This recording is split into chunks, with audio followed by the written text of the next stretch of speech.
राधे राधे दोस्तों, कैसे हैं आप सब लोग। आज हम बात करेंगे देवशयनी एकादशी 2022 में कब आ रहा है, पूजा की महत्व क्या है, किस तरह से हमें पूजा करनी चाहिए और क्या क्या करने से क्या क्या फल की प्राप्ति होती है। तो चलिए शुरू करते हैं आज का वीडियो। देवशयनी एकादशी के बाद किसी भी प्रकार का मंगल कार्य बंद हो जाता है।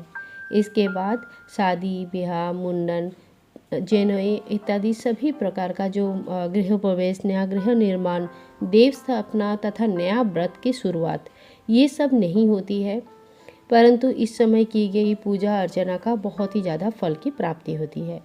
ऐसे कहते हैं कि देवशयनी एकादशी के दिन से भगवान श्री विष्णु 4 महीने के लिए योग निद्रा में चले जाते हैं और इसके बाद भगवान श्री कार्तिक माह में शुक्ल पक्ष की एकादशी, जिसे देव उठनी एकादशी के नाम से जाना जाता है, उस दिन पुनः ये धरती लोक में वापस आते हैं और इस चतुर्मास के दौरान इस धरती का सभी चीज़ें भगवान शिव जी के हाथ पर रहते हैं, यानी कि धरती के संचालन का कर्म शिव जी के द्वारा होती है। चतुर्मास इस समय को कहा जाता है। इस 4 महीने में मांगलिक कार्य बंद होता है, परंतु इस समय पूजा पाठ की बहुत ही ज़्यादा महत्व होता है। इस साल 10 जुलाई को देवशयनी एकादशी मनाया जाएगा। आषाढ़ माह के शुक्ल पक्ष की एकादशी तिथि को देवशयनी एकादशी कहती है। वैसे साल में टोटल 24 एकादशी आते हैं, जिसमें कुछ एकादशी बहुत विशेष होते हैं। उसमें से एक है देवशयनी एकादशी। अब हम जान लेते हैं देवशयनी एकादशी की तिथि क्या है। आषाढ़ माह के शुक्ल पक्ष की एकादशी शनिवार 9 जुलाई शाम को 4:40 से लेकर अगले दिन यानी कि रविवार 10 जुलाई दोपहर को 2:14 तक रहेगी। उदया तिथि के अनुसार देवशयनी एकादशी 10 जुलाई को रखा जाएगा। इस दिन व्रत करने से मोक्ष की प्राप्ति होती है तथा यह लोक में समस्त प्रकार के सुख शांति समृद्धि की प्राप्ति होती है। आइए आप सुन लेते हैं देवशयनी एकादशी में हमें पूजा किस प्रकार से करनी चाहिए। सभी एकादशी की तरह दशमी के दिन से ही नियम शुरू हो जाता है, जो कि द्वादशी के दिन तक चलती है। दशमी के दिन हमें भूमि शयन करनी चाहिए, साथ में अन्न का त्याग करनी चाहिए। सूर्यास्त के बाद कोई भी अन्न ग्रहण नहीं करनी चाहिए। जो लोग नहीं रह पाते हैं वो फल या फल का जूस वगैरह ले सकते हैं। इसके बाद सुबह ब्रह्म मुहूर्त में उठे एकादशी के दिन और उठ के स्नान आदि कर ले। इस दिन गंगा जल अगर जल में मिक्स करके स्नान करते हैं तो बहुत ही शुभ माना जाता है। घर के सामने किसी नदी या तो फिर कोई पवित्र जल कुंड होता है तो उसमें स्नान करना सर्वोत्तम होता है।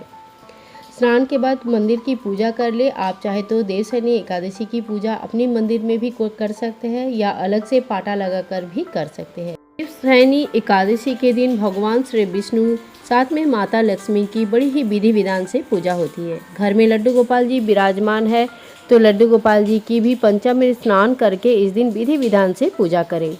केले की पेड़ और अगर तुलसी माता विराजमान है तो उनकी भी इस दिन विधि विधान से पूजा होती है। एक जगह स्वच्छ कर ले, उसके ऊपर पाटा बिछाए, उसके ऊपर पीला कपड़ा बिछाए और इस दिन आप दीपक घट स्थापन कर सकते हैं। घट स्थापन के लिए एक घट ले लीजिए, उसमें गंगा जल मिश्रित नॉर्मल जल लीजिए, थोड़ा सा हल्दी, थोड़ा सा फूल, 1 रुपया का कॉइन और थोड़ी सी दूर्बा घास इत्यादि लेके और एक सुपारी इत्यादि लेके मिनिमम इतना सामान आप लेना चाहिए और घट में डाल के समस्त भगवान का यहाँ पे आह्वान करना चाहिए। इसके बाद घट स्थापना होने के बाद भगवान श्री विष्णु लक्ष्मी जी की अगर मूर्ति है तो उनकी पंचामृत स्नान करवाए। लड्डू गोपाल जी की पंचामृत स्नान करवाए। अच्छे वस्त्र से अच्छे से पहुँच के उनको अपनी जगह पे विराजमान करें। हो सके तो इस दिन नया वस्त्र भगवान जी को जरूर धारण करवाए।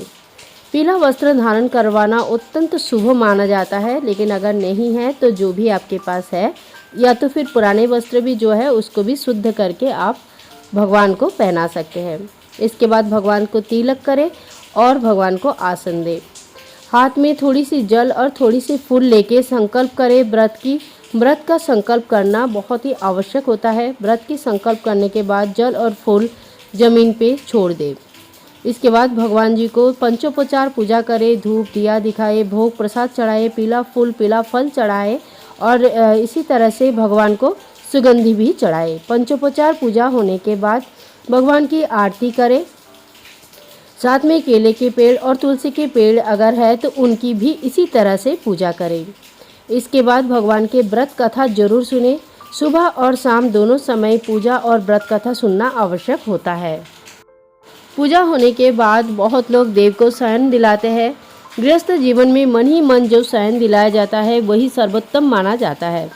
अगर आपको शयन दिलाना है तो एक बिछौना बनाए, उसके ऊपर सफ़ेद चादर ओढ़े और इसी में श्री भगवान विष्णु नारायण को शयन दिलाए।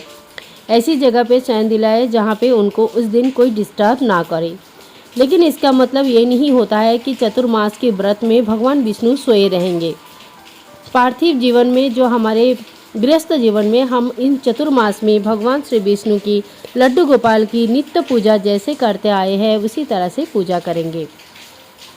इस समय लड्डू गोपाल जी की चतुर्मास की व्रत शुरू हो जाता है। सावन की महीने शुरू हो जाती है इसके बाद से ही, और इसी समय बड़ी ही धूमधाम से ठाकुर जी की पूजा होती है। इसके बाद से ही सावन महीने की जो शुरुआत हो जाती है, इसके लिए आप लड्डू गोपाल जी की तैयारी भी कर ले। ग्रीन कलर का यानी कि हरा कलर का जो ड्रेसेस है वो इकट्ठा कर ले एक जगह, जो कि सावन के पूरे महीने में पहनाया जाता है। और फूल बांग्ला का सेवा दिया जाता है, फूलों से सजाया जाता है, साथ में इत्र वगैरह भी लगाया जाता है। तो लड्डू गोपाल जी को झूला झुलाया जाता है। तो इत्यादि हर चीज़ की तैयारी इसके बाद ही आपको कर लेनी चाहिए।